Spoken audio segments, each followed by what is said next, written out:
பார்க்க போகிறது வந்து பார்த்தீங்கன்னா டயாமீட்டர். ஸோ ஆல்ரெடி நான் ரேடியஸில் எக்ஸ்பிளைன் பண்ணது தான். ஒரு டயாமீட்டர்னுட்டு நீங்கள் யூஸ் பண்ணுறீங்கன்னா அது ஒரு ஃபுல் சர்க்கிளாக தான் இருக்கணும், இல்லைன்னா ஒரு முழு சர்க்கிளை ரெப்ரசன்ட் பண்ணுற மாதிரி இருக்கிற ஆப்ஜெக்டாக இருக்கணும். உதாரணத்துக்கு என்னோட டயாமீட்டரை இந்த மாதிரி ஒரு ஃபுல் சர்க்கிளுக்கும் என்னால் மென்ஷன் பண்ண முடியும், இந்த மாதிரி லீனியர் ஆப்ஜெக்ட்டுக்கும் மென்ஷன் பண்ண முடியும். ஸோ இதோட பர்பஸ் என்னென்னா வந்து பார்த்தீங்கன்னா, நீங்கள் நார்மலாக கொடுக்கும்போது இந்த டைமென்ஷனுக்கு வந்து பார்த்தீங்கன்னா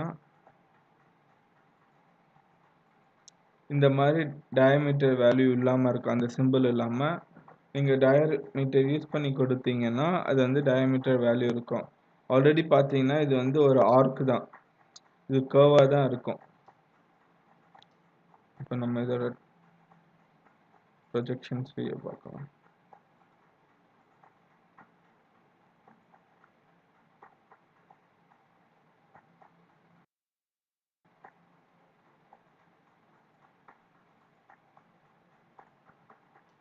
ஸோ பார்த்தீங்கன்னா இது வந்து ஒரு ஆர்க் தான்.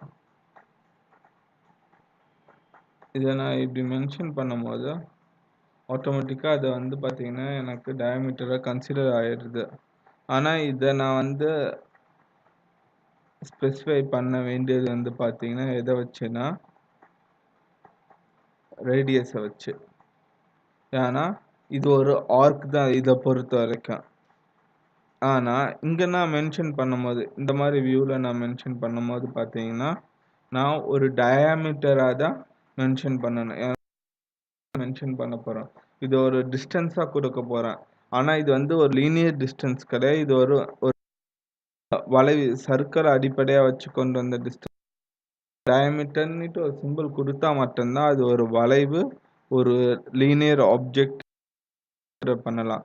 இல்லைன்னா இந்த வியூக்கு பார்க்கும்போது பார்த்தீங்கன்னா என்ன நினைப்பாங்கன்னா இங்கே வந்து ஒரு கட் இருக்குன்னு நினைப்பாங்க. ஸோ சப்போஸ் இந்த டாப் வியூ இல்லைன்னா நீங்கள் பார்த்தீங்கன்னா தெரியும் இது வந்து ஒரு ஃபில்லட். ஸோ இது ஒரு ஃபில்லட்டுக்கும் நார்மல் சர்க்கிளுக்கும் இந்த லைன்லேயே வித்தியாசம் கொடுத்துருக்காங்க. ஆனால் இங்கே பொறுத்த வரைக்கும் அந்த மாதிரி கொடுக்காம ஒரு இதுவும் ஒரு நார்மல் லைன் தான் மென்ஷன் பண்ணுறோமோ அதை வச்சு தான் நம்மளால் இதை வந்து பார்த்தீங்கன்னா யூகிக்க முடியும். ஸோ டைமென்ஷனிங் மென்ஷன் பண்ணுறது வந்து பார்த்தீங்கன்னா ரொம்ப இம்பார்ட்டண்ட்டான விஷயம். குறிப்பிட்டபடி சொல்லணும்னா இந்த மாதிரி டயாமீட்டர் ரேடியஸ் யூஸ் பண்ணும்போது. Okay, thank you.